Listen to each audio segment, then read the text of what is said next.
was and all that back in the day and stuff. So anyway, so playing the dozens, I was real good.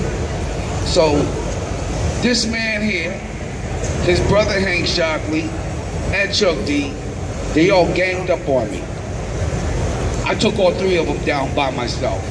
I know, you became the signature element. Yeah, man, next thing you know, I started hanging out at the studio with the fellas and everything, you know, because we were DJs back then and everything, you know what I'm saying? And next thing you know, here we are today. In the Rock and Roll Hall of Fame. How about that? Yeah, definitely. Well, one of the things that was interesting is watching the way your presence worked with Chuck and all the crew on Public Enemy, and how you actually transformed and kind of became one of the icons of Public Enemy with, you know, with the Flav grills, the clock, and of course those cool hats, those cool lids. I mean, well, back in the days, you know, the grills, you know, it was all a fad. You know, all of that stuff was a fad and everything, you know. I did bring a little style to the rap music game, you know, with the hats to the side. I did have everybody wearing clocks at one time, you know what I'm saying? Also, you know, I came out with a lot of styles like the high top fade and all that, you know what I'm saying? I even brought neon colors into the game as well, you know what I'm saying? Not only that, but I also even helped make Nike big in rap music, because yeah, it wasn't nobody really wearing Nike until Flav came through. You know what I'm saying? Now everybody's going Nike crazy. That's right. Well, tell me a bit about your thoughts about hip-hop today, and because you and Chuck are trying to put the hip-hop gods, kind of a reunion tour, bringing all the legends of hip-hop back, trying to really reestablish hip-hop to its original culture without a lot of the thug culture and a lot of the corporatism that's kind of bled into it, where it's kind of lost. Because to say, I'm old enough to remember when hip-hop started, and hip-hop was just always this cool vein. What's your thoughts? Well, see, let me say it like this, you know, hip-hop has changed a lot, you know, since I ain't gonna lie, I was gonna say since we really stopped making records. We didn't really stop making records, but we got quiet for a minute, for a long minute. You know what I'm saying? And, you know, through our music there was messages, you know what I'm saying? And not only that, but we had other people, you know what I'm saying, you know, doing our style, putting messages within the music, you know. Today, there's not much music, there's not much messages within the music today. You know what I'm saying? Today it's more bragging and boasting, you know what I'm saying, how much gold you got, how many girls you can get, you know what I'm saying, the fly whips, the fly rides, and you know what I'm saying. But one thing about Public Enemy, what we always did, we always wrote about problems that was going on in the neighborhood, and then within the same record, we try to come up with the solution to the problems. You know what I'm saying? And not only that, but one thing about us, we never ever was afraid to voice our opinions. We never was afraid to say anything. You know what I'm saying? And being afraid to say something gets you nothing. You know what I'm saying? But having the courage to say a lot will get you a lot. You know what I'm saying? So I remember back in the days when we first started DJing, way back in the days before the mixer was created, right? Yeah, before the mixer was created, we used to have a turntable here, and over here we used to have the radio. And when the radio was jamming, we'll set a record up on a record player. So when that record on the radio was going off, we would slowly turn the radio down and slowly bring up the record player. And everything back in the day. That's ancient. Yeah, man.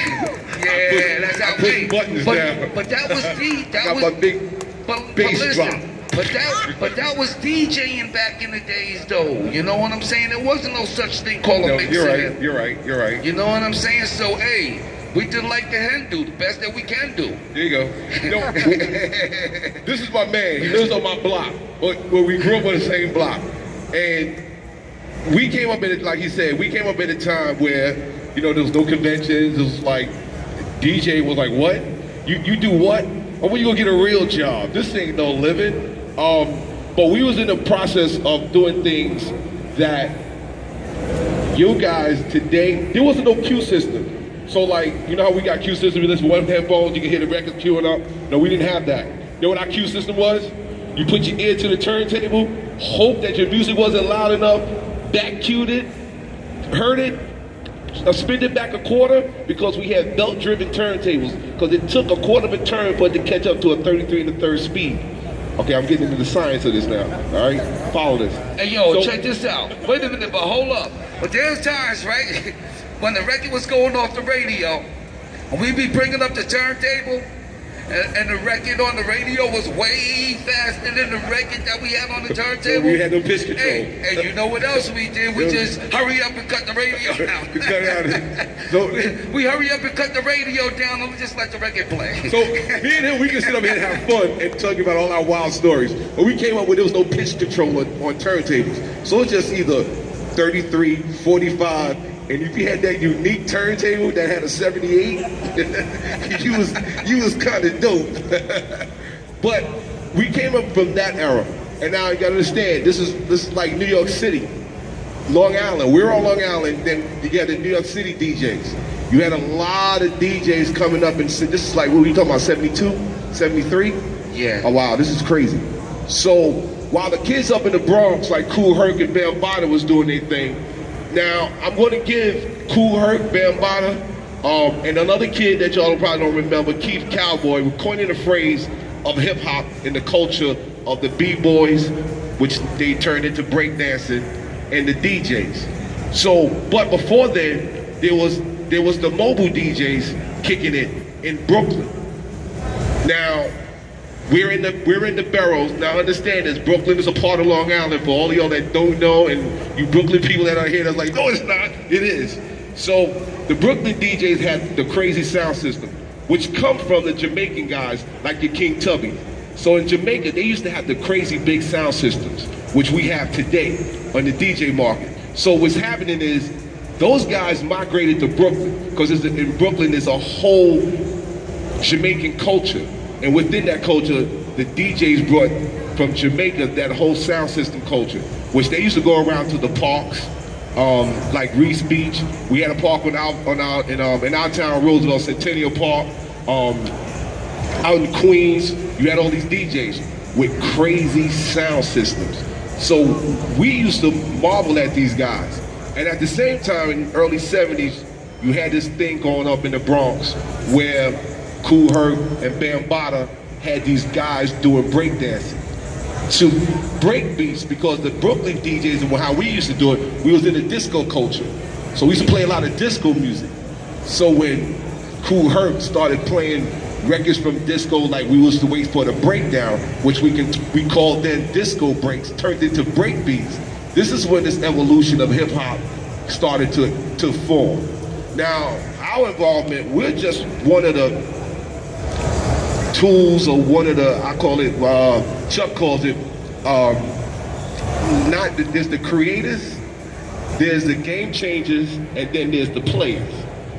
So the creators come from Kool Herc, Bambaataa, and I'll go into a little more guys like Pete DJ Jones. I'll give you a crazy history of how it was coming out of New York City.